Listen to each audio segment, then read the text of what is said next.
Un corazón de plata, desenterrado del olvido. No brillaba. La tierra de Segovia, seca y polvorienta por el sol de agosto, se había adherido a sus grabados, opacando su lustre durante 9 largos años. Estaba frío al tacto, un frío anómalo para una tarde de verano, como si guardara en su interior el invierno perpetuo de una ausencia. Este no era un simple adorno perdido.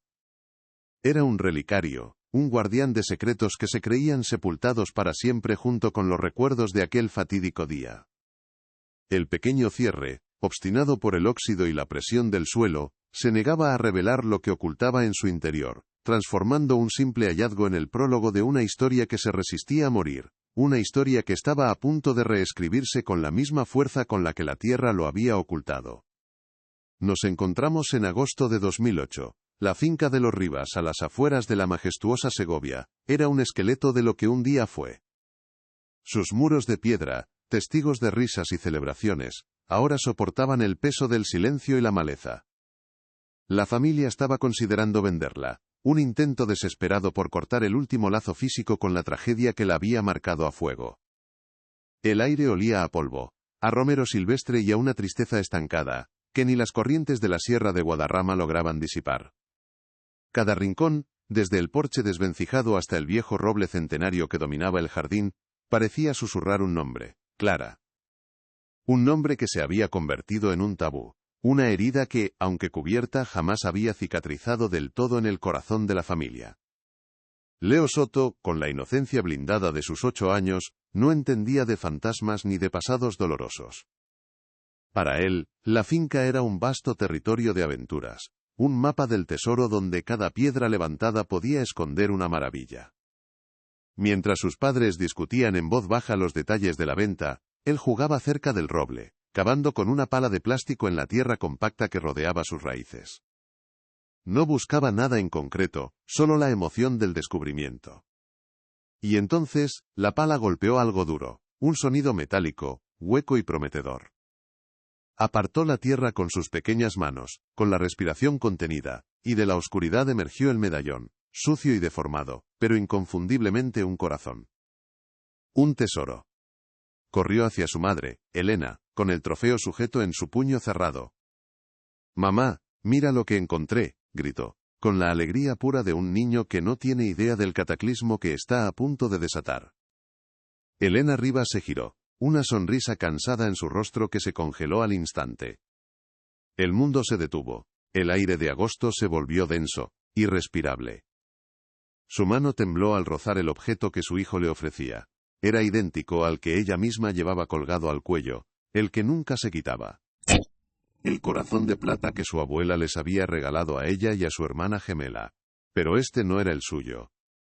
Este era el medallón de Clara, la pieza que faltaba, la prueba tangible de que una parte de su hermana nunca había abandonado aquella finca.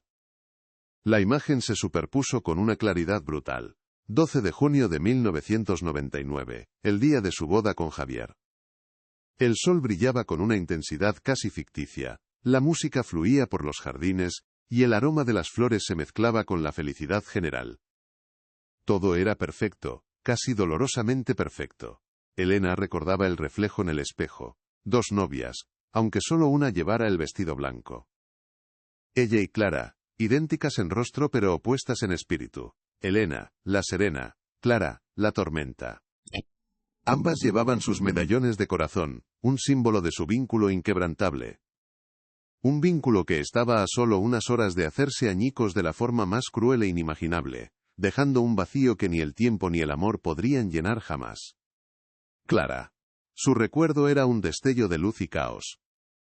Aquel día estaba radiante, pero sus ojos, idénticos a los de Elena, escondían una inquietud que solo su gemela podía percibir. Discutieron. Una discusión estúpida, fugaz, sobre algo que Elena ya ni siquiera recordaba con precisión. Quizás sobre Ricardo Vargas, un amigo de la familia cuyo interés por ambas hermanas siempre había sido incómodo. O quizás sobre el futuro, sobre los caminos que se separaban. Clara se había alejado con paso firme hacia el fondo de la finca, su vestido de dama de honor de un azul intenso destacando contra el verde del césped. Elena pensó que volvería en unos minutos, cuando se le pasara el enfado. Pero Clara no volvió. Nunca más. La música se detuvo al caer la noche. Las sonrisas se transformaron en muecas de preocupación. La búsqueda comenzó como un murmullo. Luego se convirtió en un grito desesperado que rasgó la noche segoviana. Clara. Su nombre rebotó contra los muros de piedra y se perdió en la inmensidad del campo. No había rastro. Ni una nota, ni una huella, ni un testigo que hubiera visto algo más que a una chica enfadada alejándose. Desapareció como si la tierra se la hubiera tragado, dejando tras de sí solo un vestido de novia manchado de lágrimas, y un novio que intentaba consolar a la mujer que acababa de perder a su otra mitad en el día más feliz de su vida. La investigación oficial duró meses, luego se enfrió hasta convertirse en un archivo polvoriento en una estantería. Se habló de una fuga voluntaria, de un accidente, incluso de teorías más oscuras que nunca pudieron probarse. Sin prueba, sin cuerpo, el caso se cerró con la etiqueta de desaparición sin resolver. Clara Rivas se convirtió en un fantasma, una leyenda local, la gemela de la desaparecida. Para Elena, se convirtió en una culpa silenciosa, una pregunta constante que la atormentaba en cada momento de calma. 9 años de incertidumbre, de aniversarios vacíos, y de mirar su propio reflejo viendo el rostro de la hermana que le habían arrebatado. Un limbo del que parecía no haber escapatoria. Y ahora, en sus manos, sostenía la llave. No una llave metafórica, sino una prueba física, un pedazo de metal, que había esperado pacientemente, bajo las raíces de un roble. El medallón de Clara. El corazón de plata, que había presenciado sus últimos momentos. Elena lo apretó con fuerza, sintiendo el frío del metal contra la piel caliente de su palma. El peso del objeto era insignificante, pero la carga que representaba era monumental. 9 años de silencio se habían roto. La tierra había devuelto su secreto y, con él, una promesa implícita de verdad. La pregunta ya no era si podría soportar reabrir la herida, sino si sería capaz de sobrevivir a las respuestas que estaban por llegar. El mundo de Elena se fracturó en el instante en que sus ojos se posaron sobre el corazón de plata. El calor de agosto, el zumbido de los insectos, la voz lejana de su marido Javier hablando por teléfono, todo se desvaneció, absorbido por un silencio denso y abrumador que solo existía dentro de su cabeza. El objeto descansaba en la palma abierta de su hijo Leo, un trofeo sucio ofrecido con la más pura de las inocencias. Era el corazón de Clara. No había duda posible. Sentía su propio medallón, tibio contra su piel bajo la blusa, y el que tenía delante era su gemelo oscuro, un fantasma de metal y tierra que había vuelto del olvido para recordarle que la paz que había construido con tanto esfuerzo era, y siempre había sido, un castillo de naipes. Un escalofrío helado le recorrió la espalda, desafiando el sol abrasador de la tarde segoviana. Sus pulmones se contrajeron, negándole el aire, y tuvo que forzar una sonrisa para su hijo, una máscara grotesca que apenas ocultaba el pánico que se apoderaba de ella. «Qué bonito, cariño. ¿Dónde lo has encontrado?», logró preguntar, su voz un susurro ronco, irreconocible. Tomó el medallón con una mano que temblaba violentamente, sintiendo el frío anómalo del metal y el tacto áspero de la tierra seca. El peso era insignificante, pero para Elena, sostenía la carga de 9 años de noches en vela, de aniversarios teñidos de luto, y de una culpa que la carcomía por dentro, la culpa de la superviviente. Aquel corazón de plata no era una simple joya, era un testamento, un fragmento del alma de su hermana que había permanecido enterrado, esperando. La tierra que se adhería a sus grabados no era solo suciedad, eran los años, los inviernos y veranos que habían pasado sobre él, sobre el secreto que guardaba. Elena lo apretó en su puño, sintiendo los bordes afilados contra su piel. Cada grano de arena parecía susurrar el nombre de Clara, recordándole la promesa que se hicieron de niñas, cuando su abuela les regaló aquellos relicarios idénticos. Un símbolo de que, pasara lo que pasara, siempre estarían conectadas. Una promesa que la vida, o alguien, se había encargado de romper de la forma más brutal. La memoria la golpeó con la fuerza de una ola, arrastrándola de vuelta a 1999. Podía ver las manos de su abuela, arrugadas y cariñosas, colocando los collares sobre sus cuellos. «Para que nunca olvidéis que sois dos mitades de un mismo corazón», les había dicho. Y ellas, con 19 años y toda la vida por delante, habían reído, sintiéndose invencibles. Ahora, esa memoria se sentía como una cruel ironía. El símbolo de su unión se había convertido en el marcador de una tumba sin nombre, en la prueba irrefutable de que la última vez que Clara sintió el sol en su piel, llevaba consigo ese pedazo de plata. Un pedazo que ahora yacía en la mano de Elena, resucitado y acusador. Javier, su marido, terminó la llamada y se acercó, su rostro relajado, transformándose en una máscara de tensión al ver la expresión de Elena. No necesitó preguntar. Su mirada descendió hasta la mano de ella, que seguía cerrada en un puño blanco, y luego a la cara expectante de su hijo. Lo supo al instante. Javier había estado allí aquel día. Había participado en la búsqueda, había sostenido a Elena mientras su mundo se desmoronaba y había testificado ante la policía, describiendo la discusión entre las hermanas. Ver el medallón era como ver un fantasma para él también. Un silencio cargado de historia y miedo se instaló entre ellos, un abismo que ni siquiera el amor había logrado cerrar por completo en 9 años. Una parte de ella, la que había luchado durante casi una década por construir una vida normal, por proteger a su familia de la sombra del pasado, gritaba que lo arrojara, que lo volviera a enterrar bajo el roble, y se marchara de aquella finca maldita para no volver jamás. Vender la propiedad, mudarse lejos, olvidar. Pero otra voz, más profunda y poderosa, la voz de la gemela que había perdido su otra mitad, se negaba. Esa voz susurraba que esto no era una maldición, sino una oportunidad. La única que tendría jamás de saber la verdad. La frágil paz que había mantenido se había hecho añicos, y en su lugar, una determinación feroz y helada comenzaba a tomar forma en su interior. Sus dedos, torpes y temblorosos, luchaban contra el pequeño cierre del relicario. Estaba atascado, sellado por el óxido y la presión de la tierra. La frustración se mezcló con la desesperación mientras intentaba forzarlo con la uña, arañando el metal oscurecido. Cada segundo que el medallón permanecía cerrado, aumentaba la tensión en su pecho. ¿Qué encontraría dentro? La pequeña foto de ambas que se suponía que debía estar allí, sonriendo en un verano lejano y feliz. ¿O estaría vacío, un hueco que reflejara el vacío de su propia vida sin Clara? La necesidad de saber era una fuerza física, un hambre que eclipsaba el miedo y el dolor. Tenía que abrirlo. Ahora. Con un último esfuerzo, aplicando una presión que casi le rompe la uña, el cierre cedió con un chasquido seco y metálico que resonó en el silencio de la tarde. Elena contuvo la respiración, abriendo lentamente las dos mitades del corazón. No había ninguna fotografía. El espacio destinado a la imagen no estaba vacío, pero tampoco albergaba un recuerdo. En su lugar, encajada en el pequeño hueco, había algo diminuto, metálico y completamente inesperado. No era un mechón de pelo, ni una nota doblada. Era una llave. Una llave minúscula y ornamentada, de las que se usan para abrir un diario o una pequeña caja de seguridad. Una llave que no tenía ningún sentido que estuviera allí. Pero esto era solo el comienzo de lo que estaba por venir.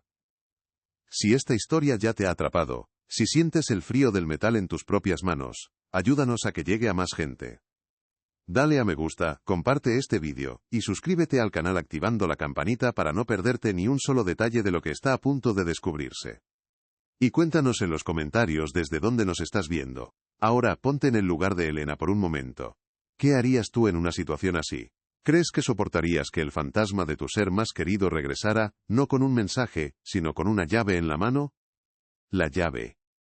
El descubrimiento transformó la naturaleza de su conmoción. El dolor seguía ahí, punzante y profundo, pero ahora estaba acompañado de un torrente de preguntas que exigían respuestas. ¿Una llave para qué? ¿Qué secreto guardaba Clara con tanto celo dentro de su propio corazón de plata? Esto cambiaba todo. No era la historia de una joven que huyó tras una discusión. Las personas que huyen no dejan atrás una llave que conduce a algo oculto. Esto era premeditado. Esto era un mensaje, uno que había tardado 9 años en ser entregado. La Tierra no solo había devuelto una reliquia, había entregado la primera pieza de un rompecabezas macabro y complejo. Elena levantó la vista del medallón y la llave, y su mirada recorrió la finca, El viejo roble, el porche desvencijado, la piedra de los muros. Ya no veía un lugar de recuerdos dolorosos del que necesitaba escapar, veía una escena. Un escenario donde cada rincón podría ocultar otra pista, otra pieza de la verdad. La decisión de vender la propiedad se evaporó de su mente, reemplazada por una nueva y única misión. No se iría de allí. No hasta descubrir qué puerta abría esa diminuta llave, y qué o quién se encontraba al otro lado. La promesa implícita del hallazgo era ahora una certeza. La historia de la desaparición de Clara Rivas no había terminado. De hecho, acababa de empezar. El 12 de junio de 1999, amaneció como una promesa cumplida. La finca de los Rivas, a las afueras de Segovia, era un lienzo perfecto pintado con los colores de la felicidad. El sol de la mañana se filtraba a través de las hojas del viejo roble, dibujando patrones danzantes sobre el césped recién cortado. El aire olía a tierra húmeda, a las rosas del jardín y a la paella que empezaba a cocinarse para los cientos de invitados. Era el día de la boda de Elena y Javier, un evento que la familia había planeado durante más de un año, la culminación de un amor que parecía predestinado. La música clásica flotaba desde los altavoces ocultos entre los arbustos, creando una banda sonora idílica para un día que nadie imaginaba que quedaría grabado en la memoria colectiva por la más oscura de las razones. Elena Rivas se sentía como la protagonista de un cuento de hadas. Su vestido, de un blanco inmaculado, parecía capturar la luz del sol, y su sonrisa era tan genuina que contagiaba a todo el que la miraba. Mientras se preparaba en la habitación principal de la finca, la que compartía con su hermana desde niñas, sentía una calma profunda. Amaba a Javier con una certeza que le anclaba los pies a la tierra, y el futuro se extendía ante ella como un camino luminoso y despejado. Al mirarse al espejo, no solo veía su propio rostro feliz, sino también el de Clara. Eran idénticas, dos gotas de agua, y en ese momento, sintió que su felicidad era también la de su hermana, que su unión con Javier era un triunfo compartido, el inicio de una nueva etapa para ambas. Clara Rivas, la dama de honor, era el reflejo exacto y a la vez opuesto de su hermana. Si Elena era la calma, Clara era la tormenta. Aquel día, lucía un vestido azul cobalto que resaltaba la intensidad de sus ojos, idénticos a los de la novia. Se movía entre los invitados con una energía magnética, repartiendo sonrisas y comentarios ingeniosos, pero Elena, que la conocía mejor que nadie en el mundo, podía ver la inquietud que se agitaba bajo esa superficie radiante. Había una tensión en sus hombros, una fugacidad en su mirada que delataba una preocupación interna. Era como una nota discordante en una sinfonía perfecta, un pequeño indicio de que, tras la fachada de celebración, se libraba una batalla que solo ella conocía. El vínculo entre las gemelas Rivas era legendario en su círculo. Más que hermanas, eran confidentes, aliadas, dos mitades de una misma alma que navegaban juntas por la vida. Desde niñas, compartían un lenguaje secreto de miradas y gestos que nadie más podía descifrar. El símbolo de esa conexión inquebrantable eran los dos medallones de corazón de plata que su abuela les había regalado en su 18º cumpleaños. Aquel día de la boda, ambas los llevaban puestos. El de Elena descansaba sobre la piel de su clavícula, un recordatorio cálido y familiar de su ancla en el mundo. El de Clara brillaba sobre el azul intenso de su vestido, un destello de plata que, sin que nadie lo supiera, estaba a punto de convertirse en el testigo mudo de una tragedia. Javier Soto era la personificación de la felicidad serena. Su amor por Elena era tranquilo, sólido y evidente para todos. Mientras esperaba en el improvisado altar bajo el roble, su mirada no se apartaba de la puerta por la que ella aparecería. Aceptaba a Clara como parte esencial de Elena, aunque su naturaleza impredecible y a veces caótica le generaba una leve incomodidad. La quería por supuesto como a una hermana, pero no podía evitar sentir que era una fuerza de la naturaleza que escapaba a su comprensión. Aquel día, sin embargo, cualquier aprensión quedaba eclipsada por la alegría abrumadora de unirse a la mujer de su vida. Era un hombre bueno y honesto, a punto de hacer la promesa más importante, completamente ajeno al secreto que se vería obligado a guardar. Entre los invitados destacaba una figura, Ricardo Vargas. Amigo de la familia desde hacía años y empresario de éxito en la región, su presencia era, a primera vista, la de un invitado más. Sin embargo, para las hermanas Rivas, Ricardo era una fuente constante de tensión soterrada.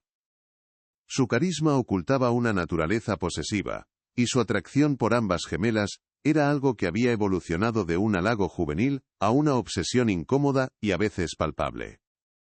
Su mirada se detenía en ellas más de la cuenta, un escrutinio intenso que las hacía sentir como trofeos. Aquel día, su presencia era una sombra sutil pero persistente, un recordatorio de que no todas las admiraciones son inocentes, y de que algunos deseos pueden convertirse en una amenaza silenciosa. La atmósfera general era de una euforia casi tangible. Las risas de los niños corriendo por el césped, el tintineo de las copas de champán, las felicitaciones sinceras de amigos y familiares. Todo conspiraba para crear una memoria de perfección absoluta.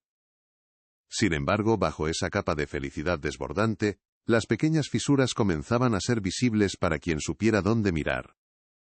La sonrisa forzada de Clara al cruzarse con Ricardo Vargas, la forma en que su mano se aferraba a su medallón como si buscara protección, la conversación tensa y en voz baja que tuvo con Javier cerca de la zona de la piscina. Eran detalles minúsculos, fragmentos de una narrativa oculta que se desarrollaba en paralelo a la celebración principal, presagiando la inminente fractura. Justo antes de la ceremonia, mientras los invitados tomaban asiento, Elena encontró a Clara junto a la vieja fuente de piedra. Por un instante, la tensión pareció disiparse. Clara le arregló un mechón de pelo rebelde y le susurró al oído: «Estás preciosa, hermanita. Más que nunca». En ese momento, volvieron a ser solo ellas dos, las niñas que se contaban secretos bajo las sábanas. Elena le apretó la mano, sintiendo el frío del medallón de plata de Clara contra su piel. Fue el último instante de normalidad, el último recuerdo puro antes de que la discusión, las palabras hirientes y la posterior desaparición lo tiñeran todo de oscuridad. Un momento de conexión perfecta que Elena atesoraría durante 9 años como la última imagen intacta de su otra mitad. La discusión, inevitable y fatídica, estalló minutos después de aquel último instante de paz. Ocurrió lejos de los oídos de los invitados, en un rincón discreto detrás de la casa principal, cerca de los viejos establos. Elena, con la preocupación grabada en el rostro, confrontó a Clara sobre Ricardo Vargas. Le suplicó que se alejara de él, que viera la peligrosa obsesión que se escondía tras su fachada de encanto y generosidad. Pero Clara, herida y sintiéndose juzgada en el día más importante de su hermana, lo interpretó como un ataque. Acusó a Elena de envidiar su libertad, de no entender que ella no quería la vida segura y predecible que Elena había elegido con Javier. Las palabras, afiladas y crueles, volaron entre ellas, creando una herida que no tendría tiempo de sanar. Con el eco de la discusión todavía vibrando en el aire, Clara se dio la vuelta y se alejó. No fue una huida dramática sino un repliegue doloroso. Caminó con paso firme pero con los hombros hundidos, su vestido azul cobalto una mancha de tristeza moviéndose hacia el fondo de la finca, en dirección al viejo roble y los límites del campo. Elena la vio irse, con el corazón encogido, convencida de que solo necesitaba unos minutos para calmarse, y que volvería para la ceremonia. Esa imagen, la de la espalda de su hermana alejándose, se convertiría en la fotografía mental que la torturaría durante casi una década. Fue la última vez que la vio. Un instante congelado en el tiempo, cargado de arrepentimiento y de una finalidad que entonces no podía comprender. Javier fue testigo de la escena desde la distancia. Vio la tensión en los gestos de las hermanas, la forma en que Clara se apartó bruscamente, y cómo Elena se quedó inmóvil, desolada. Por un momento, consideró intervenir, mediar entre ellas como había hecho en otras ocasiones. Pero decidió no hacerlo. Pensó que era una de sus tormentas pasajeras, una disputa de gemelas que resolverían entre ellas antes de que comenzara la ceremonia. Vio a Clara caminar hacia el fondo de la finca y luego, un instante después, vio a Ricardo Vargas excusarse de un grupo de invitados y seguir, a una distancia prudente, la misma dirección. Javier frunció el ceño, una punzada de inquietud, pero la desestimó. Un error de juicio que se convertiría en el pesado secreto que guardaría durante 9 años. Ricardo Vargas había estado esperando su momento. Durante toda la jornada sus ojos no se habían apartado de Clara. La observaba con una intensidad depredadora, disfrazada de admiración amistosa. Cuando la vio alejarse, sola y visiblemente afectada, supo que era su oportunidad. Con una sonrisa de disculpa hacia sus interlocutores, se deslizó entre la multitud con una gracia calculada. No la siguió de inmediato, esperó, permitiendo que se adentrara en la zona más aislada de la propiedad. Su objetivo no era consolarla sino acorralarla. Aprovechar su vulnerabilidad para forzar una conversación, para imponer una presencia que Clara llevaba tiempo tratando de eludir. Su carisma era un arma, y estaba a punto de usarla en el momento de mayor debilidad de su víctima. Con el paso de los minutos, un cambio sutil pero palpable comenzó a alterar la atmósfera festiva. El sol inició su lento descenso hacia la sierra, alargando las sombras y tiñendo el cielo de tonos anaranjados y púrpuras. La música seguía sonando, pero para Elena, había perdido toda su alegría. La ausencia de Clara se convirtió en un zumbido constante en sus oídos, una alarma silenciosa que solo ella podía escuchar. Cada vez que una mujer con un vestido azul cruzaba su campo de visión, su corazón daba un vuelco, solo para hundirse de nuevo en la decepción. La silla vacía a su lado en la mesa nupcial era un abismo, un recordatorio tangible de que la pieza más importante de su vida seguía sin aparecer. La ansiedad finalmente se desbordó. Elena se levantó, su rostro una máscara de pánico mal disimulado y se acercó a Javier. ¿Has visto a Clara? La ceremonia está a punto de empezar. La pregunta, aunque formulada con calma, llevaba el peso de una hora de angustia creciente. La expresión de Javier se ensombreció al instante, la culpa reflejada en sus ojos. La vi discutir contigo, se fue hacia el roble, admitió en voz baja. Juntos, comenzaron a preguntar a los invitados más cercanos. Las respuestas eran un mosaico confuso y alarmante.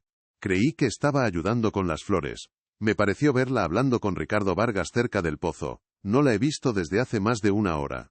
El murmullo de preocupación comenzó a extenderse como una mancha de aceite, ahogando la música y las risas. Lo que siguió fue el desmoronamiento del sueño. La música se detuvo abruptamente. Javier, con la voz rota, pidió por el micrófono que si alguien había visto a Clara Rivas, por favor, se lo comunicara. El anuncio oficializó el pánico.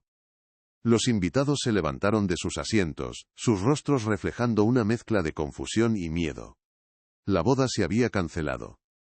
La celebración se transformó en una caótica partida de búsqueda. Los hombres se adentraron en los campos circundantes, sus voces gritando, «¡Clara!», en la oscuridad creciente. Las mujeres registraban la casa, los establos, cada rincón de la finca, sus linternas de móvil cortando la noche como luciérnagas desesperadas.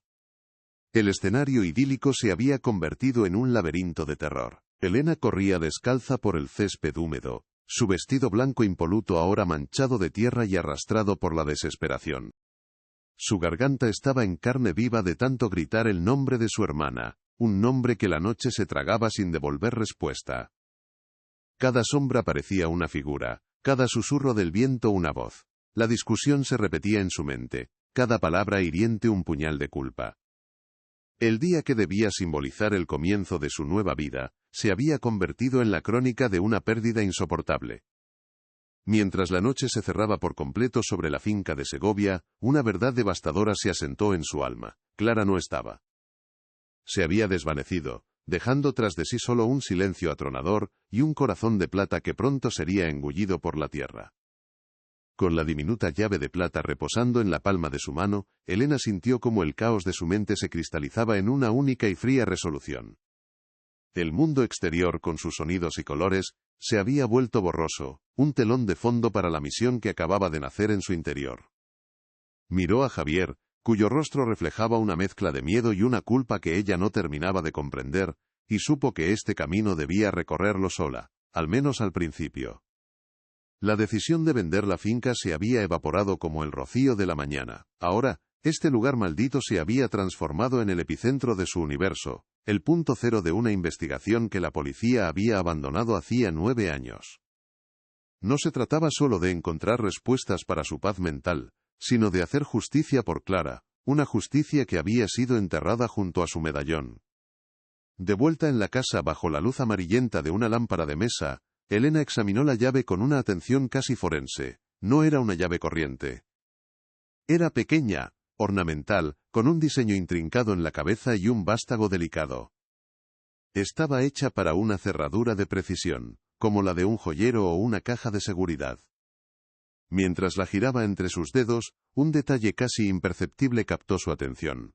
Un pequeño logotipo grabado en el metal, las siglas de una entidad bancaria. Era el Banco Central Hispano, una institución con una sucursal principal en Madrid, a la que sus padres las llevaban de niñas para gestionar una cuenta de ahorros. El recuerdo la golpeó con una fuerza inesperada. Clara, siempre más previsora y secreta que ella, había mantenido esa cuenta abierta mucho después de que Elena olvidara la suya. La mañana del 18 de agosto de 2008, Elena condujo hacia Madrid. El aire en el coche era tenso. Javier había insistido en acompañarla, pero ella se había negado con una firmeza que no admitía discusión. Este era un peregrinaje íntimo, un diálogo silencioso con su hermana a través de los kilómetros que las separaban de la verdad. La autopista A6 se extendía ante ella como una cinta gris e interminable, y cada kilómetro recorrido aumentaba la presión en su pecho. ¿Qué había considerado Clara tan valioso o tan peligroso como para guardarlo bajo llave en una caja de seguridad de un banco?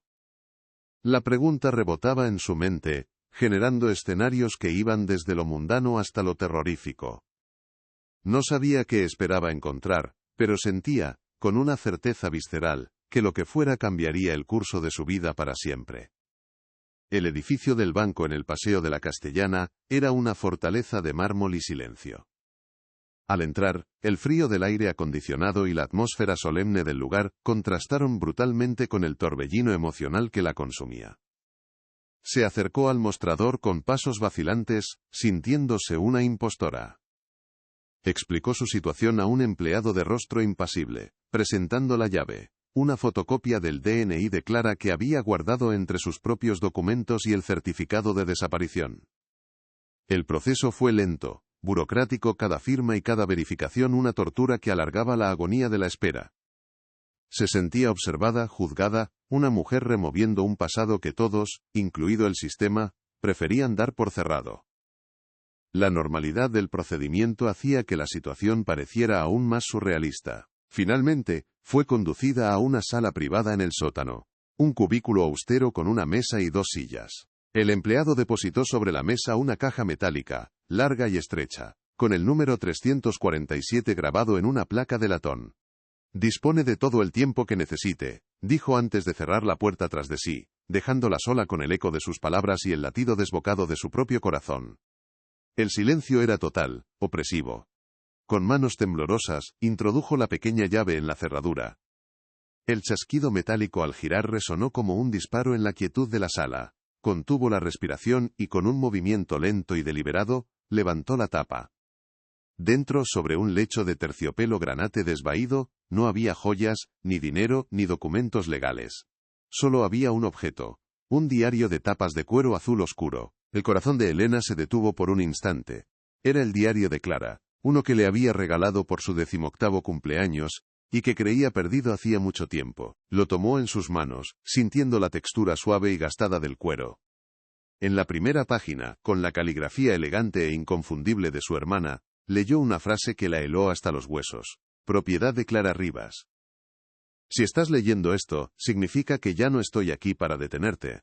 Y significa que tenías que encontrarlo. No era una simple advertencia, era una instrucción.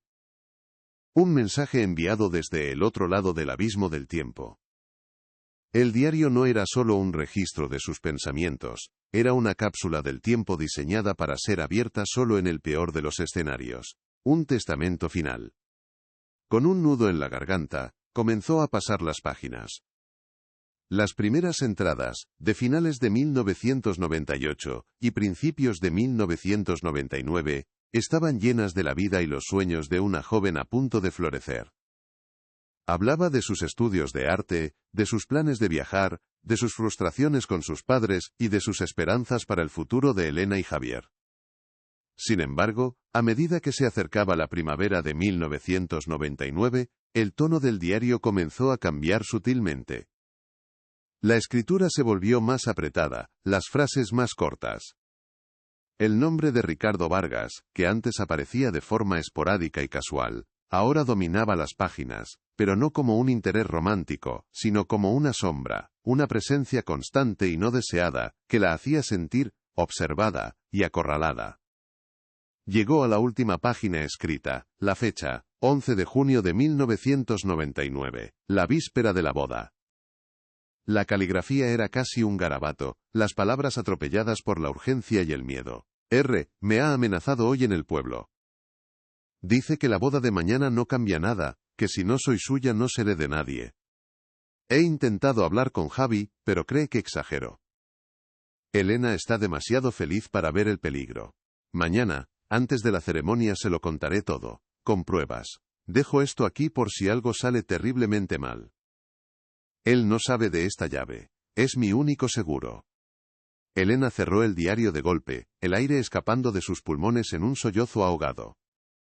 La discusión no había sido sobre el futuro. Había sido un intento desesperado de Clara por ser escuchada. Un grito de auxilio que nadie, ni siquiera ella, había sido capaz de oír. Lo que encontraron a continuación cambiaría todo. La verdad estaba allí, en esas páginas, esperando ser leída. Si quieres saber qué secretos ocultaba Clara y cómo Elena utilizó ese diario para desentrañar una red de mentiras, no te vayas. Estamos a punto de entrar en la fase más oscura de esta investigación. Elena Rivas se encontraba ahora en posesión de la prueba más devastadora, y al mismo tiempo más poderosa que podría haber imaginado. El diario de Clara no era simplemente un conjunto de recuerdos, era un arma. Un arma cargada con la verdad, apuntando directamente al corazón de la mentira que había definido los últimos 9 años de su vida. Sentada en la fría sala del banco, con las páginas amarillentas bajo sus dedos, el dolor se mezcló con una rabia gélida y una determinación inquebrantable. Las últimas palabras de su hermana eran un mandato, una petición póstuma de justicia. La investigación ya no era una opción, era una obligación. Cada persona que había estado en esa finca el día de la boda, cada amigo, cada familiar, se convertía ahora en un posible testigo, o peor aún, en un sospechoso. Y el primer nombre en esa lista, escrito con la tinta del miedo de Clara, era el de Ricardo Vargas. Elena salió de la bóveda del banco como si emergiera de una tumba. El diario de Clara, guardado a buen recaudo en su bolso, parecía pesar 1 tonelada. Su cuero azul un trozo de cielo nocturno cargado de tormenta. Ya no era solo una reliquia sentimental, sino un documento acusador, un testamento que señalaba directamente a un hombre que durante 9 años había sonreído en las reuniones sociales, había dado el pésame a su familia, y había prosperado mientras el secreto de Clara se pudría bajo tierra. La rabia, una emoción que Elena había reprimido durante casi una década bajo capas de duelo y resignación, comenzó a arder en su interior. Ya no sentía el dolor de la pérdida, sino el fuego de la traición. La traición de un sistema que no investigó, de amigos que no vieron, y sobre todo, la suya propia por haber estado tan ciega. De vuelta en su coche, aparcada en una calle bulliciosa de Madrid que parecía pertenecer a otro universo, Elena abrió de nuevo el diario, releyó la última página una y otra vez, hasta que las palabras se grabaron a fuego en su retina. Mañana, antes de la ceremonia, se lo contaré todo, con pruebas. ¿Qué pruebas? Esa era ahora la pregunta que lo consumía todo. El diario era el testimonio del miedo de Clara, pero las pruebas eran la clave para que su voz fuera escuchada 9 años después de ser silenciada. Buscó frenéticamente entre las páginas anteriores, buscando cualquier mención, cualquier pista codificada, cualquier detalle que hubiera pasado por alto en su primera lectura febril. Se trataba de documentos, fotografías, una grabación. La mente de Clara, tan metódica y secreta, no habría dejado algo tan crucial al azar. Tenían que estar en algún lugar. Sabía que no podía ir a la policía con solo un diario. Ricardo Vargas era ahora una figura influyente en Segovia, un pilar de la comunidad empresarial con conexiones en todas partes. Presentarse con las divagaciones de una joven escritas 9 años atrás, sería desestimado como el delirio de una hermana afligida. Necesitaba algo más, algo irrefutable. Y solo había una persona que podría entender la magnitud de lo que tenía entre manos, alguien que, como ella, llevaba el peso del fracaso en el caso de Clara, el inspector Morales. El detective que había dirigido la investigación original, ahora jubilado, vivía consumido por la espina de ese único caso sin resolver. Marcó su número de teléfono, un número que había guardado en una vieja agenda, y su voz, al otro lado de la línea, sonó cansada y lejana, hasta que Elena pronunció 3 palabras: «He encontrado algo». El viaje de vuelta a Segovia fue una tortura lúcida. Cada curva de la carretera, cada pueblo que pasaba como un borrón, era un viaje de regreso no solo al presente, sino a un pasado que ahora se revelaba en toda su horrible claridad. Los recuerdos de Ricardo Vargas ya no eran los de un amigo de la familia un poco pesado. Ahora veía su sonrisa como una máscara, sus halagos como amenazas veladas, su insistencia en estar cerca de Clara, no como un coqueteo, sino como el acecho de un depredador.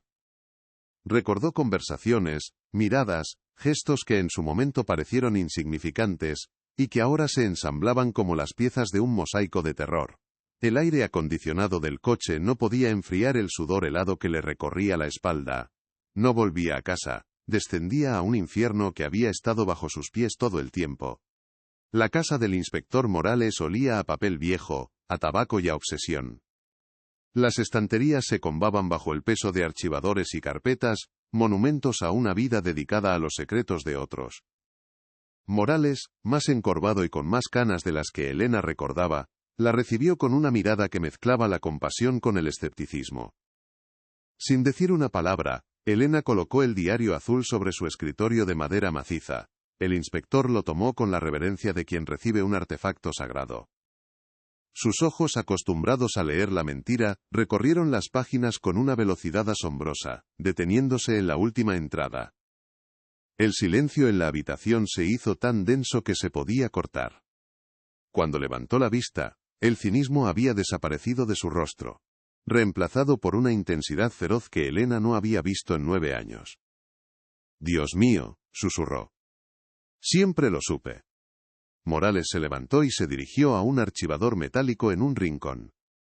Tras unos segundos, extrajo una carpeta gruesa y amarillenta con una etiqueta escrita a mano. «Rivas, Clara. Desaparición». La abrió sobre la mesa, y una nube de polvo danzó en el haz de luz que entraba por la ventana. «La coartada de Vargas», dijo, señalando un informe. Estuvo haciendo llamadas de negocios desde su coche. Nadie verificó los números a los que llamó. Nadie interrogó a fondo a los socios con los que supuestamente habló. La presión por cerrar el caso, por no manchar el nombre de familias importantes, por aceptar la teoría más cómoda de la fuga voluntaria, fuimos unos incompetentes. Cada palabra era una confesión, un reconocimiento de los errores que habían permitido que un asesino, porque ahora no había duda, caminara libre durante 9 años. Mientras Morales repasaba sus viejas notas, Elena volvió a hojear el diario, esta vez con más calma, buscando la pieza que les faltaba, y entonces la encontró. En una entrada fechada el 2 de mayo de 1999, casi un mes y medio antes de la boda, Clara había escrito algo que a Elena se le había escapado. Me ha regalado una caja de música antigua, es preciosa, pero me siento sucia teniéndola, no supe cómo decir que no. La he escondido en el único lugar donde sé que él nunca miraría, donde guardo lo que de verdad importa. Una caja de música. Un objeto físico, tangible. Un regalo de Ricardo Vargas que Clara había sentido la necesidad de ocultar. La mención no era casual. Podría ser el contenedor de esas pruebas que planeaba revelar. La esperanza y el terror luchaban en el pecho de Elena. La pregunta flotaba en el aire cargado de la habitación. ¿Dónde estaba ese lugar? El único lugar donde él nunca miraría. Morales y Elena se miraron, y la misma idea se reflejó en sus ojos. No era un lugar en Madrid ni en la casa de sus padres. Era un lugar íntimo, un santuario de su infancia, un escondite que solo las 2 hermanas conocían. La finca. La vieja casa de juegos de madera que su abuelo construyó para ellas al fondo del jardín, un lugar que no se había tocado en años, abandonado y cubierto de hiedra. Un lugar que Ricardo Vargas, con toda su arrogancia, consideraría infantil e insignificante. La finca, que Elena había estado a punto de vender para escapar de los fantasmas, ahora la llamaba de vuelta. no para atormentarla, sino para entregarle la última pieza del rompecabezas. La finca de los Rivas, bañada por la luz anaranjada del atardecer, ya no era un santuario de recuerdos dolorosos, sino una escena del crimen sellada por el tiempo.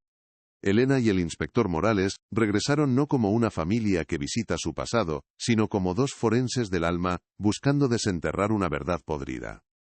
Sus pasos resonaron sobre la tierra seca mientras se dirigían hacia el fondo del jardín, donde la vieja casa de juegos de madera se erigía como un mausoleo infantil, cubierta por un manto de hiedra y olvido. El aire era denso, cargado con el peso de lo no dicho. Para Elena, cada paso era una profanación de su propia infancia, un acto necesario pero brutal, para darle voz al silencio de su hermana. Morales, a su lado, caminaba con la determinación sombría de un hombre que busca redimir un fracaso que le ha perseguido durante años. La puerta de la pequeña casa de madera estaba hinchada por la humedad y el abandono, negándose a ceder. Morales, ignorando su espalda dolorida, se apoyó con todo su peso, y con un crujido agónico que rasgó el silencio, la madera cedió. Un olor a encierro, a tierra húmeda y a madera podrida los golpeó. Una exhalación fétida del pasado. Un solitario rayo de luz se coló por una rendija del techo, iluminando un universo de polvo danzante y objetos olvidados. Dentro, el tiempo se había detenido en 1999. Una muñeca sin un ojo yacía en un rincón, un juego de té de plástico estaba dispuesto para una merienda que nunca ocurrió. Aquel lugar que había sido el refugio de los secretos y sueños de dos niñas, ahora se sentía como una tumba, un espacio sagrado y a la vez profanado por la tragedia que se cernía sobre él. La búsqueda comenzó en un silencio tenso. Morales, con la metodicidad de un profesional, examinaba las paredes y los pequeños muebles, buscando cualquier indicio de alteración. Elena, por su parte, se sentía paralizada por una oleada de recuerdos. Veía a Clara, con sus coletas y sus rodillas raspadas, escondiendo tesoros imaginarios. Veía sus propios dibujos infantiles clavados en la pared, ahora amarillentos y frágiles. Cada objeto era un fantasma que le susurraba una historia de felicidad perdida, haciendo que la tarea actual pareciera aún más monstruosa. Estaba buscando la prueba del fin de su hermana en el lugar exacto donde su vida juntas había sido más plena y feliz. La ironía era tan cruel que le costaba respirar, un nudo de dolor y rabia apretándose en su garganta. Fue entonces cuando un recuerdo, nítido y preciso, atravesó la niebla de su dolor. Un secreto que solo ellas dos compartían. La baldosa que baila, la llamaban. Una de las tablas del suelo que su abuelo nunca había logrado clavar del todo bien, y que usaban como escondite para sus tesoros más preciados. Cromos, canicas, notas secretas. Con el corazón latiéndole en las sienes, Elena se arrodilló, sus manos palpando el suelo de madera hasta encontrarla. La levantó con cuidado. Debajo, en el hueco oscuro y polvoriento, envuelta en un trozo de tela que una vez fue un pañuelo de flores, había una caja de música de madera oscura, con incrustaciones de nácar. Era el regalo de Ricardo, el caballo de Troya que Clara había decidido ocultar en el corazón de su santuario. Con manos temblorosas, Elena tomó la caja. Era más pesada de lo que aparentaba. La abrió lentamente, esperando escuchar una melodía infantil que rompiera la tensión, pero no sonó nada. El mecanismo musical había sido arrancado. En su lugar, sobre el terciopelo rojo descolorido, descansaba un pequeño fajo de papeles doblados, y junto a ellos, un objeto que congeló la sangre en las venas de Elena y Morales. Una microcasete, de las que se usaban en las grabadoras de periodista. Clara no solo había guardado pruebas, las había documentado.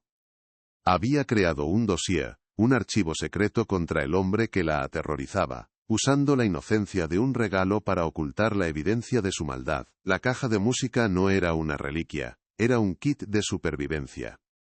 Morales tomó los papeles con la delicadeza de un artificiero desactivando una bomba. No eran cartas de amor ni confesiones personales, eran fotocopias. Fotocopias de asientos contables, de transferencias bancarias y de contratos de compraventa de terrenos rústicos a las afueras de Segovia. El nombre de Ricardo Vargas aparecía una y otra vez, pero no estaba solo. Junto a él figuraban los nombres de 2 empresarios locales, y lo que era más alarmante, la firma de un concejal de urbanismo del ayuntamiento de 1999, un hombre que, 9 años después, seguía ocupando un cargo de poder. La desaparición de Clara ya no parecía un crimen pasional aislado, se perfilaba como la consecuencia directa de haber descubierto una red de corrupción urbanística. La habían silenciado no por celos sino por dinero y poder. Elena observaba los documentos, su mente luchando por procesar la enormidad de la revelación. La obsesión de Ricardo no era solo romántica, era el pánico de un criminal que se sabe descubierto. Clara no había sido una víctima pasiva de un acosador. Había sido una investigadora accidental, una heroína silenciosa que había tropezado con una verdad demasiado grande y peligrosa para ella. Su miedo plasmado en el diario adquiría ahora una nueva dimensión. No temía solo a un hombre, temía a una red, a un sistema corrupto que tenía los recursos y la falta de escrúpulos para hacerla desaparecer sin dejar rastro. La discusión del día de la boda no fue una simple pelea entre hermanas. Fue el último y desesperado intento de Clara por salvarse a sí misma y exponerlos a todos. La atención se centró entonces en la microcasete. La prueba definitiva. «Tengo un reproductor en el coche», dijo Morales, su voz, un susurro ronco. Salieron de la casa de juegos, dejando atrás los fantasmas de la infancia, y se encerraron en el vehículo del exinspector. El silencio dentro del coche era absoluto mientras Morales introducía la cinta en el viejo aparato. Pulsó el play y tras un siseo, la voz de Clara, joven y llena de una tensión apenas contenida, llenó el habitáculo. Estaba grabando una conversación. Y entonces se escuchó la otra voz, inconfundiblemente la de Ricardo Vargas, su tono pasando del falso encanto a la amenaza helada. «No sabes dónde te estás metiendo, Clarita. Esos papeles no son un juego de niñas». La grabación continuó, cada palabra una puñalada en el corazón de Elena. La voz de Ricardo se volvió más dura, más cruel. «Hay gente muy importante metida en esto, gente que no dudaría en hacer desaparecer a una niña curiosa que mete las narices donde no le llaman. Olvídate de esos papeles. Olvídate de lo que crees que sabes. O te juro por lo más sagrado que tu hermana no se casará mañana. No habrá boda. No habrá nada». La cinta se cortó con un clic abrupto. Era la prueba. La amenaza directa. La confesión de que la desaparición de Clara no sería un accidente, sino una ejecución planeada para proteger los secretos de hombres poderosos. Elena se dobló sobre sí misma, un sollozo ahogado escapando de sus labios.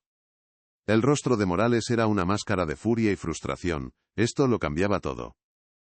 Ya no se trataba de reabrir un caso de desaparición, se trataba de destapar una conspiración que llevaba 9 años enquistada en las altas esferas de Segovia. La chapucera investigación original cobraba ahora un sentido aterrador. No fue incompetencia, fue obstrucción. Alguien se había asegurado de que ninguna piedra se levantara, de que ninguna pregunta incómoda se hiciera. El poder de Ricardo Vargas no era solo económico, era una red de favores y silencios comprados que lo había mantenido impune. La lucha de Elena ya no era solo por la memoria de su hermana, era contra un sistema podrido hasta la médula que había permitido que su asesino se convirtiera en un pilar de la comunidad. Mientras el shock de la grabación aún vibraba en el aire del coche, un instinto, afilado por décadas de servicio, hizo que Morales levantara la vista. La finca se sumía en la penumbra del anochecer. Sus ojos escanearon los alrededores, más allá de los muros de piedra, y entonces lo vio.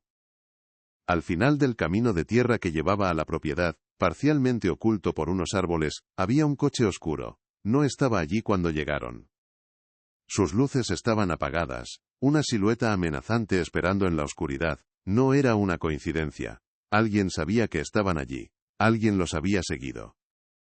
La investigación había dejado de ser un secreto. El fantasma que habían desenterrado había avisado a sus guardianes, y ahora ellos también estaban siendo cazados.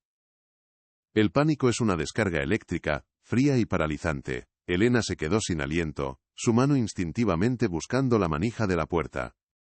Pero Morales no se inmutó, su cuerpo se tensó, pero su rostro permaneció impasible, sus ojos fijos en el retrovisor.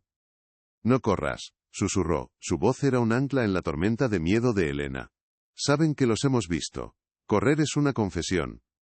Arrancaré el coche. Saldremos despacio, como si no pasara nada. No mires hacia allí. Habla conmigo. Cuéntame sobre el color de las flores del jardín de tu madre. La orden era tan extraña, tan específica, que cortocircuitó el pánico de Elena, obligando a su cerebro a enfocarse en una tarea mundana mientras el peligro acechaba a solo unos metros. Una bestia paciente en la oscuridad creciente del atardecer segoviano.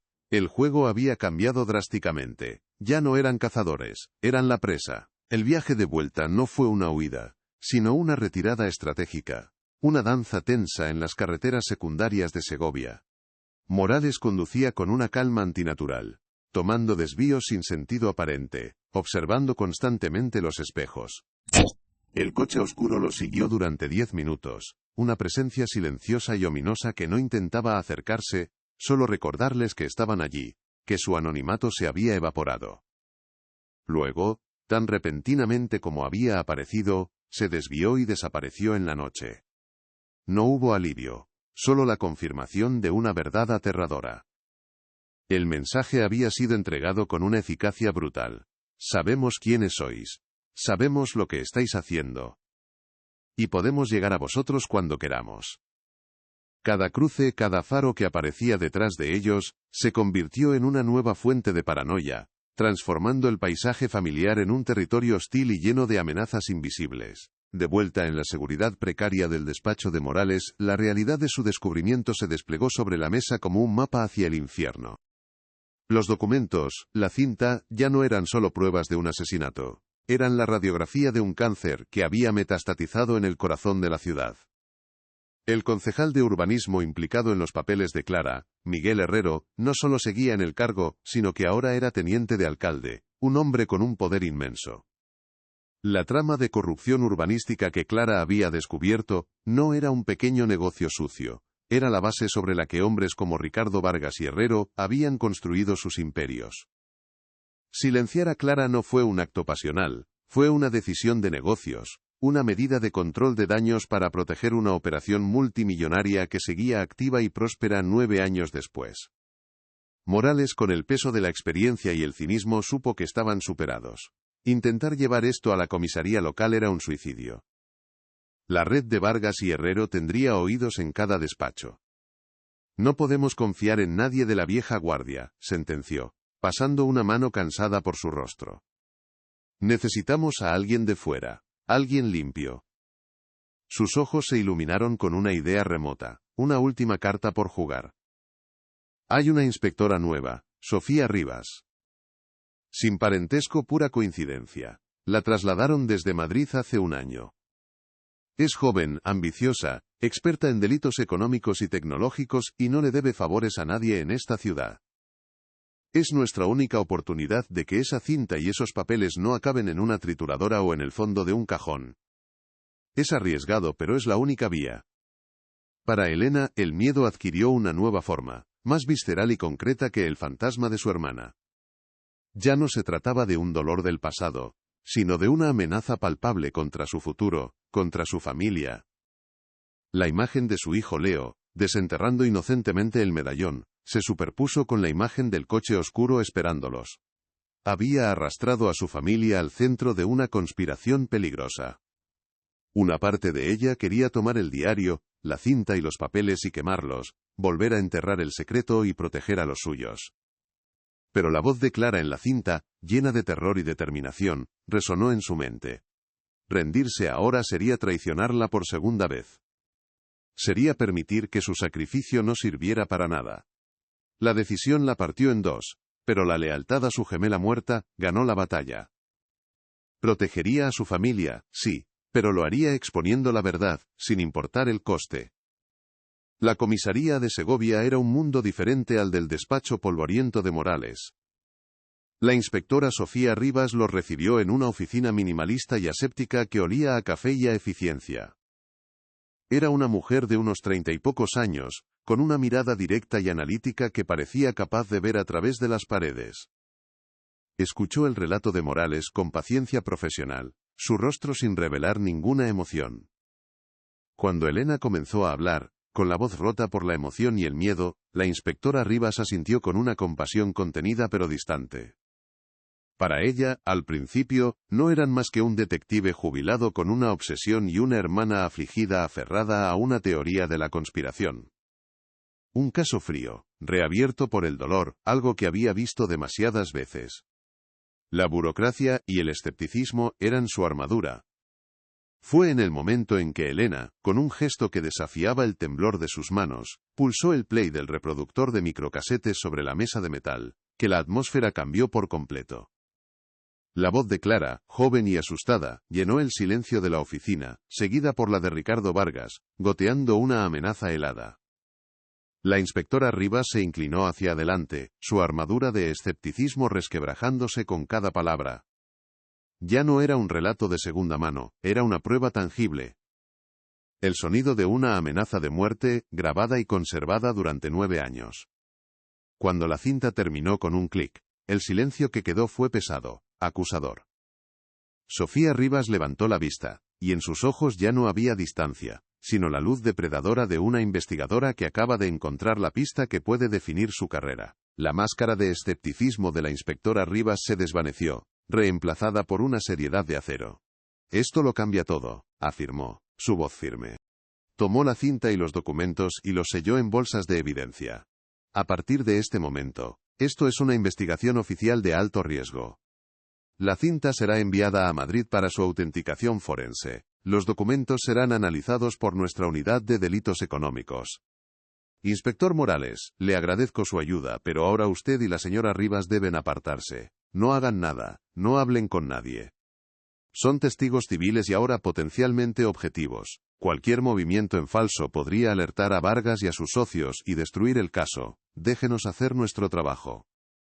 La orden era clara, pero para Elena, sentirse relegada a un segundo plano después de haber llegado tan lejos, era una tortura. La maquinaria oficial se puso en marcha, lenta y burocrática, pero la red de Vargas era más rápida y letal en su guerra psicológica. 2 noches después, mientras Elena intentaba dormir, su teléfono móvil sonó. Un número oculto. Contestó, pero al otro lado solo había silencio. Un silencio que se rompió por el sonido metálico y desafinado de una caja de música. No era una melodía cualquiera, era la misma que su abuela solía cantarles a ella y a Clara de niñas. La melodía que la caja de música de la casa de juegos debería haber tocado. Un sudor helado recorrió su cuerpo. No era solo una amenaza, era un mensaje increíblemente específico. Sabían de la caja, sabían lo que había encontrado en su interior. La estaban vigilando tan de cerca que conocían hasta los secretos más íntimos de su infancia. La sensación de seguridad se hizo añicos para siempre. La tensión en casa de los Soto se podía cortar con un cuchillo. Javier observaba a Elena moverse como un autómata, su rostro pálido y sus ojos permanentemente asustados. Él no sabía los detalles, solo que ella había encontrado algo y que la policía estaba ahora involucrada. El secreto que había guardado durante 9 años, el recuerdo de haber visto a Ricardo Vargas seguir a Clara hacia el fondo de la finca momentos antes de que desapareciera, se había convertido en un veneno que le quemaba por dentro. Su silencio inicial, motivado por el miedo a ser implicado, a que su boda perfecta se manchara de sospecha, ahora le parecía un acto de cobardía monumental. Veía el terror en los ojos de su esposa, y sabía que su silencio había contribuido a que el monstruo creciera y se hiciera más fuerte. El conflicto lo estaba destrozando. Confesar y arriesgarlo todo, o seguir callando y ver cómo su familia se desmoronaba. La última estocada no vino de un coche oscuro ni de una llamada anónima, sino de la propia institución que debía protegerlos. Una tarde, un antiguo colega de Morales, a punto de jubilarse, lo interceptó a la salida de un supermercado. El encuentro fue falsamente cordial, lleno de palmadas en la espalda y recuerdos de viejos tiempos. Pero el mensaje final fue inequívoco. Andrés, me he enterado de que andas removiendo el caso Rivas, le dijo en voz baja, su sonrisa sin llegar a los ojos. Es un consejo de amigo, hay tumbas que es mejor no abrir. Por tu bien y por el de esa pobre chica, Elena, hay gente que ha rehecho su vida, gente importante, no querrás que la historia se repita. La amenaza velada, proveniente de un amigo dentro del cuerpo, fue la confirmación final. La conspiración no solo estaba fuera, también tenía raíces profundas dentro de la policía. Estaban completamente solos. La noche se desgarró sobre Segovia. Una tormenta de verano, violenta y repentina, estalló con la furia de una deidad ofendida. Los relámpagos iluminaban la finca de los Rivas con destellos espectrales, revelando un mundo anegado en agua y sombras. Dentro de la casa, Elena se sentía como una prisionera en su propio hogar. Cada trueno era un eco del caos que se había desatado en su vida. Cada gota de lluvia que golpeaba los cristales parecía susurrar el nombre de Clara. La amenaza ya no era una sombra lejana, era una presencia tangible que había violado la santidad de su vida, que conocía sus secretos de infancia, y que la observaba desde la oscuridad, esperando. El miedo había dejado de ser un sentimiento para convertirse en el aire mismo que respiraba, denso y asfixiante. La casa, que una vez fue su refugio, se había transformado en una caja de resonancia para sus peores temores. El silencio entre ella y Javier era más atronador que la propia tormenta. Su hijo Leo dormía en el piso de arriba, un faro de inocencia en un océano de corrupción y peligro, y el pensamiento de que su investigación lo había puesto en el punto de mira era una tortura física. Elena se movía por la cocina como un autómata, su reflejo en la ventana oscura superpuesto a los latigazos de la lluvia. Había desenterrado a un fantasma, y ahora ese fantasma había traído consigo a sus demonios. Se sentía atrapada, no solo por la red de Vargas, sino por el peso de una verdad que era demasiado grande para soportarla sola y demasiado peligrosa para compartirla. Fue entonces cuando Javier apareció en el umbral de la cocina, su rostro demacrado a la luz parpadeante de una lámpara. Parecía haber envejecido 10 años en los últimos días, sus ojos enrojecidos por la falta de sueño y una culpa que finalmente había reventado sus costuras. «Elena, tenemos que hablar», dijo, su voz apenas un susurro ronco pero cargado con la finalidad de una sentencia. No era una petición, era una rendición. El secreto que había guardado como un tumor en su alma durante 9 años se había vuelto insoportable, y la visión de su esposa consumida por el terror que él había ayudado a cultivar se había convertido en un espejo que ya no podía soportar. El momento que ambos habían evitado, consciente o inconscientemente, durante casi una década, había llegado. Elena se giró, su cuerpo tenso, esperando otra discusión vacía, otra ronda de preguntas sin respuesta. Pero la expresión de Javier era diferente. No había ira ni frustración, solo una desolación absoluta, la de un hombre completamente roto. Se sentó pesadamente en una de las sillas, sin apartar la mirada de ella. «No es sobre nosotros», continuó, su voz quebrándose, «es sobre Clara, sobre ese día. Hay algo que no te conté. Algo que vi». La tormenta fuera pareció amainar por un instante, como si el universo entero contuviera la respiración, esperando la confesión que estaba a punto de destruir los cimientos sobre los que Elena había construido su vida entera, su amor, su familia. «Yo vi a Ricardo Vargas seguirla», soltó Javier, y las palabras quedaron suspendidas en el aire, pesadas e irrevocables. «Después de vuestra discusión, cuando Clara se alejó hacia el fondo de la finca, hacia el roble, yo lo vi. Se excusó de un grupo de invitados y caminó en la misma dirección, a cierta distancia. No parecía agresivo, solo decidido». Elena se quedó inmóvil, el vaso de agua que sostenía temblando en su mano. Las piezas de un rompecabezas que no sabía que estaba armando encajaron con una claridad brutal y cegadora. La última vez que vio a su hermana con vida, su propio marido había visto al depredador comenzar su caza. Y había guardado silencio. «¿Lo viste?», repitió Elena, su voz un hilo apenas audible, cada sílaba un trozo de hielo. «¿Lo viste y no dijiste nada? ¿A mí? ¿A la policía?». La pregunta no era una acusación, era la expresión de una incredulidad tan profunda que le robaba el aliento. El hombre con el que había compartido su cama, sus sueños y sus miedos durante 9 años, el padre de su hijo, había ocultado la pieza más crucial de la desaparición de su hermana. La traición era tan inmensa, tan monstruosa, que su mente se negaba a procesarla del todo. El mundo se inclinó sobre su eje, y la figura de su marido se convirtió en la de un extraño, un cómplice silencioso del monstruo. Javier no pudo sostenerle la mirada. Sus ojos se clavaron en el suelo de baldosas frías. «Tenía miedo, Elena. Era un crío, estaba a punto de casarme contigo». Pensé que era una discusión más, que volvería. Cuando empezó la búsqueda, el pánico me paralizó.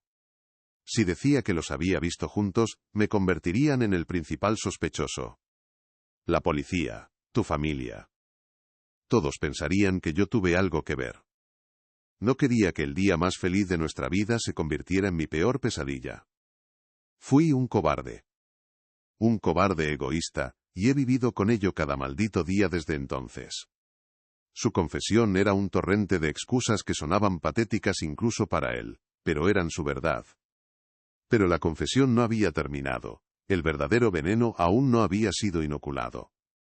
Javier levantó la vista, sus ojos llenos de lágrimas que no se atrevían a caer. Pero eso no es todo, Elena, hay más. Algo mucho peor. Elena sintió un frío glacial recorrer su espina dorsal. Un terror que superaba todo lo que había sentido hasta ahora. ¿Qué podía ser peor que la cobardía y el silencio? ¿Qué abismo más profundo podía abrirse bajo sus pies?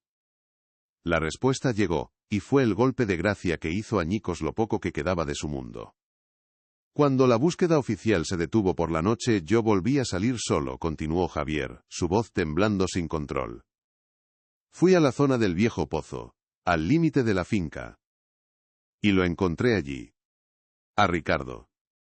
Estaba solo, junto al brocal, y tenía las manos y los bajos de los pantalones manchados de tierra fresca. Le pregunté dónde estaba Clara. Se rió Elena, se rió en mi cara. La imagen era tan vívida, tan aterradora, que Elena tuvo que agarrarse a la encimera para no caer. Podía ver la escena, la noche, el pozo, la sonrisa depredadora de Vargas y la tierra húmeda, la misma tierra que había ocultado el medallón de su hermana. Me dijo que Clara había decidido tomarse un largo viaje, que no me preocupara por ella. La voz de Javier era ahora un murmullo roto. Y entonces se acercó a mí, me agarró del brazo y me dijo algo que ha sido mi prisión durante 9 años. Me dijo, vuelve a tu fiesta, novio. Vuelve con la hermana que te queda. Si la aprecias, si quieres tener un futuro con ella, y que no acabe como esta, olvidarás que me has visto aquí. Olvidarás esta conversación. Protegerás a tu esposa, Nua. La revelación cayó en la cocina como una bomba de neutrones, aniquilando toda vida, toda calidez, dejando solo la estructura vacía de una mentira. El suelo se abrió bajo los pies de Elena. El aire se convirtió en veneno. La protección de Javier. Su amor. Su matrimonio. Todo había sido construido sobre el sacrificio de la justicia para Clara. Su silencio no fue solo por miedo a ser acusado, fue un pacto con el diablo para salvarla a ella. La había elegido a ella, sí, pero a costa de enterrar la verdad sobre el asesinato de su hermana. El amor que la había sostenido durante los años más oscuros de su vida, era en realidad, el mismo muro que había protegido al asesino. La náusea la golpeó con una fuerza física, y un sollozo seco y desgarrador se le escapó del pecho, un sonido animal de puro dolor. Se tambaleó hacia atrás, alejándose de él, sus ojos abiertos de par en par por el horror. Ya no veía a su marido, al padre de Leo. Veía a un guardián del secreto, a un cómplice del silencio, a un hombre cuya decisión la había condenado a 9 años de una culpa que no le correspondía, mientras él cargaba con otra mucho más pesada. Las paredes de la cocina parecieron encogerse, el sonido de la tormenta se desvaneció, reemplazado por un zumbido ensordecedor en sus oídos. El amor y la traición se habían entrelazado de una forma tan monstruosa que ya no podía distinguirlos. Estaba sola. Completamente y absolutamente sola en el epicentro del derrumbe de su vida. Y en ese preciso instante, en el clímax de la desolación personal, el teléfono móvil de Elena, olvidado sobre la mesa, sonó con una estridencia que rasgó el silencio sepulcral de la cocina. El nombre que brillaba en la pantalla era Inspectora Sofía Rivas. Con un movimiento mecánico, como si su cuerpo perteneciera a otra persona, descolgó la llamada. La voz de la inspectora era nítida, profesional, y ajena al cataclismo que acababa de ocurrir. Elena, soy Sofía, dijo sin preámbulos. Tenemos los resultados del laboratorio de Madrid. La cinta es auténtica. La voz es la de Ricardo Vargas. No hay duda. Tenemos base para actuar. Y hay algo más. Algo en la tierra adherida al medallón. Hay algo más. La voz de la inspectora Rivas cortó a través de la estática de la vida destrozada de Elena. Algo en la tierra adherida al medallón. Elena se aferró al teléfono como si fuera un salvavidas en medio del naufragio de su matrimonio. La analizamos como procedimiento estándar. No es solo tierra de jardín. Contiene trazas de cal viva y una concentración anómala de minerales que coinciden con la mampostería antigua. La cal se usa para acelerar la descomposición y neutralizar olores. Quien enterró ese medallón no solo lo escondió, sino que intentó borrar un rastro mucho más grande. No buscamos un objeto perdido, Elena. Estamos buscando una tumba. Y ahora, gracias a la confesión de tu marido, creo que sabemos exactamente dónde empezar a cavar: el viejo pozo. La detención de Ricardo Vargas fue una tormenta perfecta, ejecutada con la precisión quirúrgica de la inspectora Rivas. No fue un arresto discreto al amparo de la noche, sino una incursión a plena luz del día en su opulenta oficina en el centro de Segovia, un golpe de teatro diseñado para desmantelar su aura de intocable. Vargas, rodeado de sus abogados y su fachada de respetabilidad, reaccionó con una arrogancia incrédula, una sonrisa condescendiente que se congeló en su rostro cuando vio a Elena de pie detrás de la inspectora, su presencia un testimonio silencioso y acusador. Su máscara se resquebrajó, revelando por un instante la furia de un depredador acorralado. No dijo nada, pero sus ojos le prometieron a Elena un infierno. La red de poder que había tejido durante años comenzaba a deshilacharse con ese único y contundente tirón. Impulsado por el peso insoportable de su conciencia y la visión de la maquinaria judicial finalmente en movimiento, Javier Soto se presentó voluntariamente en la comisaría. Su confesión fue un torrente, un dique roto tras 9 años de presión acumulada. Detalló con una precisión dolorosa la escena junto al pozo. La tierra en las manos de Vargas, su risa escalofriante, la amenaza explícita y aterradora que lo había condenado al silencio. Su testimonio, que antes habría sido la palabra de un sospechoso asustado, ahora era la pieza que encajaba perfectamente con la grabación, los documentos y el análisis forense. Se convirtió en el testigo estrella de la fiscalía, el hombre que podía situar al asesino en el lugar y el momento del crimen. Cada palabra que pronunciaba era un clavo en el ataúd de Vargas, pero también en el de su propio matrimonio. La finca de los Rivas, que había sido escenario de bodas y juegos infantiles, se transformó en una zona cero forense. El equipo de la inspectora Rivas acordonó el área del viejo pozo, su brocal de piedra cubierto de musgo un monumento a un secreto mortal.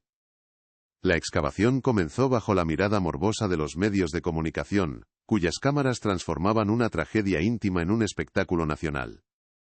Elena observaba desde la ventana de la casa, sintiéndose una extraña en su propia historia, una espectadora en la exhumación de su otra mitad.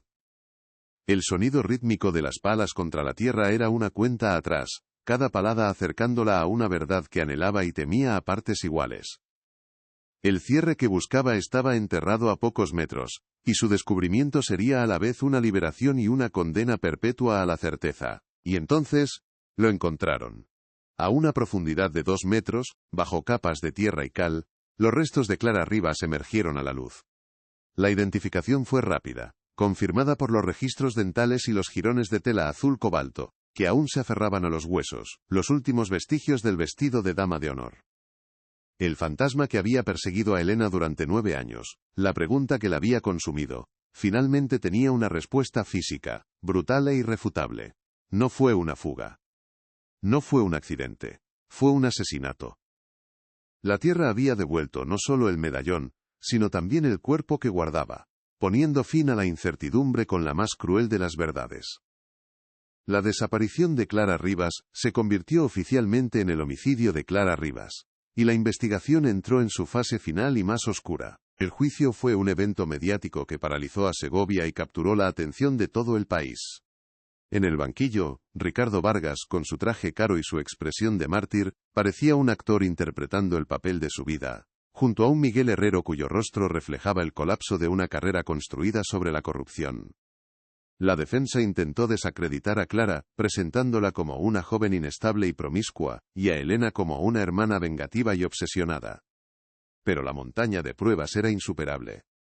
El diario personal, la grabación autentificada, los documentos financieros, la confesión detallada de Javier y la evidencia forense del Pozo construyeron una narrativa de codicia, miedo y asesinato que era imposible de refutar. La verdad, enterrada durante 9 años, estaba ahora expuesta bajo los focos de la sala del tribunal. Cuando Elena subió al estrado, un silencio sepulcral se apoderó de la sala. No lloró, ni gritó. Su voz era firme, su mirada fija en el jurado, ignorando la presencia de Vargas. Con una calma devastadora, leyó las últimas entradas del diario de su hermana, obligando a todos a escuchar el terror en la voz de Clara.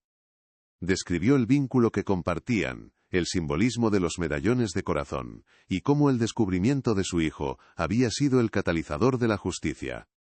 Su testimonio no fue el de una víctima, sino el de una cronista, la guardiana de la memoria de su hermana. Con cada palabra, desmantelaba la imagen de respetabilidad de Vargas, revelando al monstruo que se escondía debajo. Su dolor se había transformado en una fuerza implacable, y su serenidad era más aterradora para el acusado que cualquier grito. El veredicto fue unánime y demoledor: culpable. Ricardo Vargas fue condenado a la pena máxima por asesinato con premeditación, ocultación de cadáver y liderar una trama de corrupción. Miguel Herrero y sus socios recibieron largas condenas que desmantelaron su red de poder. La justicia, aunque tardía, había llegado. Los flashes de las cámaras estallaron fuera del juzgado, los periodistas proclamaban la victoria de la verdad, pero Elena, de pie junto a Morales, sintió un profundo y desolador vacío. Habían ganado, pero no había nada que celebrar. La condena de Vargas no le devolvería a su hermana, no borraría 9 años de dolor, ni repararía la fractura irreparable de su propia familia. La justicia era solo el punto final de una historia que nunca debió escribirse. La caída de Vargas provocó un terremoto político y social en Segovia. Los documentos que Clara había reunido, esas pruebas que le costaron la vida, se convirtieron en la hoja de ruta para una investigación mucho más amplia. Cayeron concejales, empresarios y funcionarios. La trama de corrupción urbanística que habían construido con impunidad durante más de una década, se derrumbó como un castillo de naipes. Clara Rivas, la joven desaparecida, se convirtió en un símbolo póstumo de valentía, la heroína accidental, cuya curiosidad y sentido del deber habían limpiado una ciudad desde la tumba. Su nombre, antes susurrado con lástima, ahora se pronunciaba con respeto. Su muerte, aunque trágica, había adquirido un significado que trascendía su propia vida. En medio de la resolución pública, la vida privada de Elena se desintegró. La confesión de Javier, aunque crucial para el caso, fue el veneno que mató su matrimonio. El hecho de que su silencio hubiera sido un pacto con el diablo para protegerla, era una verdad que Elena no podía perdonar. No era solo la mentira, era la elección, la había condenado a vivir con la culpa equivocada mientras él cargaba con la correcta, permitiendo que el asesino de su hermana se convirtiera en un pilar de la comunidad. Su separación fue silenciosa y dolorosa, desprovista de la ira que podría haberla hecho más fácil. Solo quedaba la tristeza por un amor que había sido real, pero que se había edificado sobre una tumba. La tarea más difícil para Elena fue explicarle a Leo el significado de su hallazgo. Sentada con él bajo el roble centenario, el mismo lugar donde todo comenzó, le contó una versión simplificada de la verdad. Le dijo que había encontrado un tesoro, que contenía un secreto muy importante, un secreto que había ayudado a su tía Clara, que estaba perdida en el cielo, a encontrar finalmente la paz. Leo, con la lógica pura de un niño, lo aceptó sin más preguntas. Su inocencia, el punto de partida de toda la odisea, se convirtió también en el ancla de Elena hacia el futuro. Él era la prueba viviente de que la vida continuaba. La promesa de una nueva generación libre de los fantasmas que habían devorado a la suya. Clara Rivas tuvo por fin un funeral digno. No fue una gran ceremonia sino un acto íntimo en un pequeño cementerio rural con vistas a la meseta castellana. Elena, de pie ante una sencilla lápida de granito con el nombre de su hermana, sintió por primera vez en 9 años una extraña sensación de calma. Sacó el medallón de plata, ahora limpio y brillante, y lo depositó sobre la tierra fresca. Había cumplido su misión. Había viajado a través del tiempo y la tierra para contar su historia. Su viaje había terminado. Al dejarlo ir, Elena sintió que una parte del peso que había cargado durante tanto tiempo se desprendía de sus hombros, liberándola para empezar a llorar no por la ausencia, sino por el recuerdo. Meses después, en una tarde de primavera, Elena regresó a la finca. No para venderla, sino para reclamarla. El aire ya no olía a tristeza, sino a romero y a tierra mojada. El lugar ya no era una escena del crimen ni un mausoleo de fantasmas. Era su hogar, un testamento de supervivencia. Miró sus manos, que ya no temblaban, y luego al viejo roble, cuyas raíces habían guardado, y luego entregado la verdad. Las preguntas que la habían definido durante casi una década, tenían respuesta. El camino por delante era incierto. Un lienzo en blanco que daba vértigo, pero por primera vez desde aquel fatídico día de boda, era un camino que podía elegir. El silencio que la rodeaba ya no era el de la ausencia, sino el de la paz. Asterisco, 8. Encerramento memorable, ***. La finca de los Rivas ya no susurra tragedias.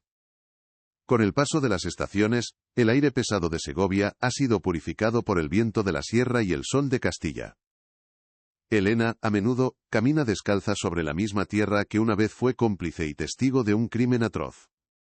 Ya no siente el frío del miedo, sino el calor de un hogar que ha reclamado de las garras del pasado.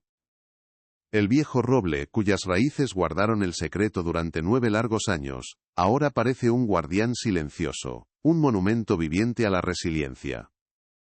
Sus hojas, que caen en otoño y renacen en primavera, se han convertido en un recordatorio constante de que incluso después del invierno más crudo y desolador, la vida, de alguna forma, encuentra la manera de volver a brotar, diferente, marcada, pero viva. El corazón de plata descansa ahora en un pequeño cofre de madera sobre la mesilla de noche de Elena, junto a su propio medallón. Ya no es una prueba, ni una llave, ni un presagio de muerte, se ha transformado en lo que siempre debió ser, una reliquia de amor fraternal. A veces por la noche, Elena los toma ambos en sus manos, el frío del relicario de Clara y el calor del suyo, y siente que el círculo, por fin, se ha cerrado. El símbolo de su unión, que fue pervertido por la violencia y el secreto, ha sido restaurado. Representa un vínculo que ni la muerte, ni el tiempo, ni la maldad de los hombres pudieron romper del todo. Es la prueba tangible de que dos mitades, aunque separadas por el abismo, siempre gravitarán la una hacia la otra, buscando la forma de volver a estar completas. La justicia, cuando llega tarde, tiene el sabor amargo de la victoria pírrica. Elena lo sabe bien. Ver a Ricardo Vargas y a sus cómplices tras las rejas, trajo consigo una sensación de orden restaurado, un peso levantado del mundo. Sin embargo, no trajo la paz inmediata que todos esperaban. La verdad tuvo un precio devastador: su matrimonio, la inocencia de su familia, la destrucción de la imagen idealizada de su pasado. Comprendió que la justicia real no es un bálsamo que cura todas las heridas, sino un bisturí que debe cortar a través de tejido sano para extirpar el tumor.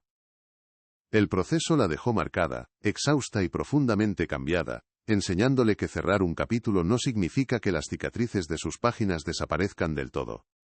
Pero el sacrificio de Clara no fue en vano. Su historia, amplificada por los medios, se convirtió en una leyenda moderna. Un catalizador que forzó una purga en las estructuras de poder de la región. La joven artista, que fue silenciada por descubrir una verdad incómoda, se convirtió, póstumamente, en la voz más poderosa contra la corrupción. Su diario, sus pruebas meticulosamente guardadas, no solo resolvieron su propio asesinato, sino que salvaron a la comunidad de un mal que crecía en las sombras. Clara Rivas dejó de ser la gemela desaparecida para convertirse en un símbolo de integridad, un recordatorio de que a veces, el acto más heroico es simplemente negarse a mirar hacia otro lado, incluso cuando el peligro es inminente. Leo, ahora más consciente del mundo, a menudo pregunta por la tía que nunca conoció. Elena, sentada con él bajo el roble, ya no evita el tema. Le habla de la valentía de Clara, de su risa contagiosa y de su amor por la belleza. Le ha enseñado que la verdad, aunque a veces sea dolorosa y complicada, es el único cimiento sólido sobre el que se puede construir una vida. A través de su hijo, Elena se asegura de que la historia no se repita, de que el legado de su familia no sea el del silencio y el miedo, sino el del coraje para desenterrar los secretos, por muy profundos y oscuros que éstos sean. En la inocencia de su hijo, que fue el principio de todo, Elena encuentra ahora la promesa de un futuro más luminoso. La historia de Clara y Elena llega a su fin, pero su eco perdura, planteando preguntas que nos incumben a todos. ¿Qué nos enseña sobre el precio de la verdad y los secretos que guardamos por amor o por miedo? Si esta historia te ha conmovido y crees que estas narrativas merecen ser contadas, te pedimos que nos ayudes a seguir haciéndolo. Dale a me gusta, comparte este vídeo y suscríbete al canal para no perderte futuros casos que, como este, se esconden a plena vista. Y nos gustaría saber tu opinión en los comentarios. ¿Crees que la verdadera justicia existe, o es solo la mejor versión de la venganza que podemos conseguir? Javier Soto vive ahora en el exilio autoimpuesto del arrepentimiento. Se mudó al norte, buscando un anonimato que nunca encontrará del todo, pues su rostro siempre será el del hombre cuyo silencio protegió a un asesino. Mantiene una relación distante pero correcta con su hijo, un puente frágil hacia un pasado que no puede cambiar. Por su parte, el inspector Morales disfruta de una jubilación tranquila, con la paz de haber cerrado el único caso que le robaba el sueño. A menudo visita a Elena, no como un ex policía, sino como un viejo amigo, ambos supervivientes de una guerra que nadie más podría entender completamente. Son los guardianes silenciosos de una historia que los unió para siempre. Y aunque la cabeza de la serpiente fue cortada, la historia dejó una inquietud latente. La red de Ricardo Vargas era extensa, y es imposible saber cuántos hilos quedaron sueltos, cuántos favores quedaron pendientes, cuántos otros secretos permanecen enterrados bajo la superficie de la respetabilidad. La caída de un hombre poderoso rara vez ocurre en el vacío, y siempre queda la pregunta de quién más sabía, quién más cayó y quién más se benefició del silencio. La historia de Clara es un recordatorio de que la corrupción es una hidra. Por cada cabeza que se corta, otras pueden estar esperando en la oscuridad para crecer, alimentadas por la misma codicia y el mismo miedo que casi permiten que un crimen perfecto lo fuera. Elena Rivas aprendió la lección más dura de todas, que la verdad no siempre te hace libre, pero es la única que te permite caminar con la cabeza alta. Cada mañana, al mirar por la ventana de la finca, ya no ve un pasado que la atormenta, sino un futuro que le pertenece. Un futuro forjado en el dolor, sí, pero también en la fuerza inquebrantable del amor de una hermana. La tierra de Segovia que una vez fue tumba, ahora es simplemente tierra, fértil y llena de promesas. Porque hay secretos que la tierra no puede guardar para siempre, y hay corazones que, incluso rotos, siguen latiendo con la fuerza imparable de la verdad.